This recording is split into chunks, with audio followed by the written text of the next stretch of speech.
ओम श्री साईनाथाय नमः। कैसे हैं आप लोग? आइए आज एक बहुत ज़रूरी टॉपिक पर आपसे बात करते हैं। जो टॉपिक है, जो विषय है, वो बाबा को लेकर के है और बाबा के भक्तों को लेकर के है।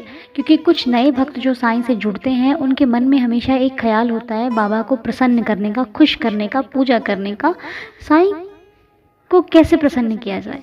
तो आइए एक छोटी सी वीडियो में छोटा सा एक आपको उदाहरण देती हूँ और छोटे से समझाऊंगी, ज़्यादा बड़ा वीडियो नहीं करेंगे हम। तो सबसे पहली बात, बाबा को गरीब दुखियों का सहारा माना जाता है। साईं ने अपना जीवन दूसरों के भले के लिए बिता दिया। उन्होंने अपने जीवन में सिर्फ दूसरों की सुनी, दूसरों का भला करने की सोची। खुद बहुत सारी बातें सुनी, लेकिन दूसरों के ऊपर कभी आँच नहीं आने दी। जो साईंनाथ के पास जाता था मदद के लिए, बाबा उसकी मदद करते थे और उसको कभी दुखी नहीं भेजते थे। एक बार जो साईं की द्वारिका माई में जाता था, वो वहाँ से वापस अगर आता था, खुश होकर ही आता था। वहाँ से कोई कभी निराश होकर वापस नहीं लौटा, क्योंकि द्वारिका माई के लालों का कोई कुछ नहीं बिगाड़ सकता। और जो बाबा की परीक्षा लेने भी गया, जो बाबा को परखने गया, वो भी बाद में बाबा का भक्त बनकर ही वहाँ से लौटा। तो ये है हमारे साईं बाबा, जो कभी किसी को निराश नहीं करते, कभी किसी की झोली खाली नहीं होने देते। यहाँ तक कि जिनके बच्चे नहीं थे, उनको बच्चे तक हो गए। जिनके भाग्य में कुछ नहीं था, उनके भाग्य को बदल कर रख दिया साईंनाथ ने। जो ज्योतिषियों के चक्कर काटते थे, वो ज्योतिषियों के चक्कर भी फेल कर दिए बाबा ने। ये हैं साईं बाबा। क्योंकि आजकल भी बहुत से लोग ज्योतिष के पीछे घूमते रहे। हमारे ज्योतिष शास्त्र में तो लोगों ने ये बोल दिया कि हमारी ज़िंदगी में सुख आएगा ही नहीं। तो या तो ज्योतिषी की मान लो और या तो साईं बाबा को मान लो। क्योंकि अगर आप बाबा को मानते हो तो ज्योतिष की लिखी हुई हर किताब फेल हो जाएगी बाबा के सामने। क्योंकि साईं अपने भक्तों के लिए हर वक्त खड़े रहते हैं। बाबा ज्योतिषी नहीं मानते। बाबा की ज़ुबान से अगर एक शब्द निकल गया तो वो हमारे लिए औषधि है, हमारे लिए जीवन है। वो उस वक्त जब बाबा किसी को कुछ कहते थे तो वो उस चीज़ में, वो चीज़ दवाई नहीं होती थी। जो बाबा के वचन थे वो ही दवा होते थे। साईं के वचन होते थे उस वक्त लोगों के लिए दवा। अगर बाबा ने कह दिया ये ठीक होगा तो वो ठीक होगा।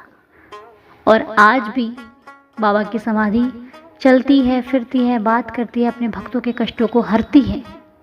लेकिन वही भक्त उस पहचान सकता है जिसकी बाबा पर अटूट श्रद्धा विश्वास है। और रही बात, अगर आप भी इसी सोच में पड़े हैं कि क्या उपाय है, क्या उपाय है, तो उपाय ढूंढते ढूंढते थक जाओगे, लेकिन बाबा को प्रसन्न करने का उपाय नहीं मिलेगा। क्योंकि साईं को प्रसन्न आप अपने ढंग से कर सकते हो, किसी से पूछ के, किसी किताब में पढ़कर, ऐसा कुछ नहीं है।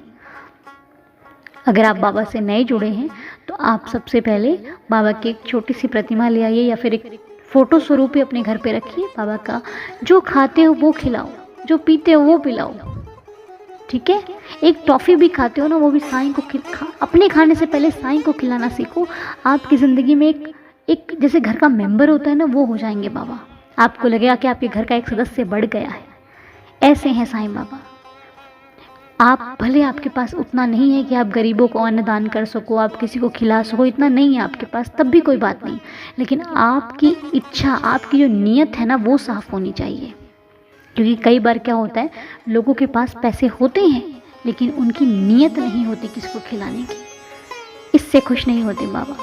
आपके पास नहीं है, आपके पास कम है, लेकिन आपकी नीयत होनी चाहिए कि अगर आपके सामने उस वक्त कोई खड़ा हो जाए तो आप इच्छा रखो उसको खिलाने की। क्योंकि जब आप इच्छा रखोगे तो मालिक आपको कहीं ना कहीं से ला करके वो चीज़ देगा।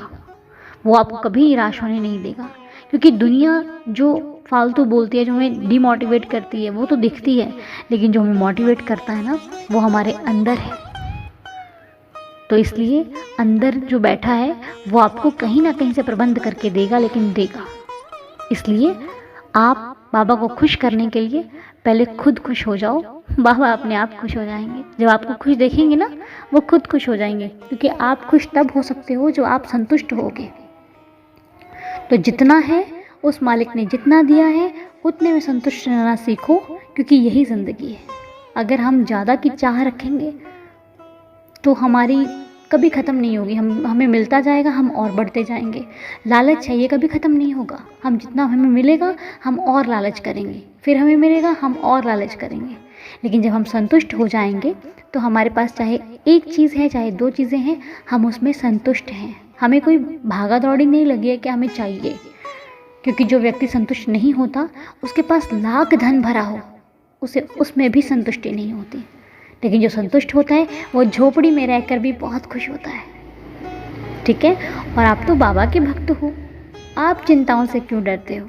चिंता आई है चली जाएगी, कुछ भी यहाँ पर स्थिर नहीं है, रहने वाला कुछ नहीं है। चाहे चिंता हो, सुख हो, सुख आता है तब भी ये सोचो कि ये ज़्यादा दिन तक नहीं है, कल चला जाएगा। दुख आता है तब भी सोचो कि ये भी ज़्यादा दिन तक नहीं है, ये भी चला जाएगा। ठीक है। आप कहीं भी घूमने चले जाओ, कितनी भी तीर्थ यात्रा कर लो, लौट कर आपको अपने घर ही आना होता है। आते हो ना घर? उसी प्रकार हर चीज़ आई है तो जाएगी, जाएगी फिर आएगी।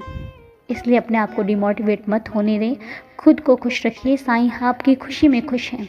बस कभी किसी का बुरा मत करना, देने की चाह रखना, उम्मीदें ज़रूर रखना, सफलता के रास्तों पर चलना, सच के रास्तों पर चलना, कभी किसी का बुरा मत करना। आपका बुरा कभी हो नहीं सकता। ठीक है।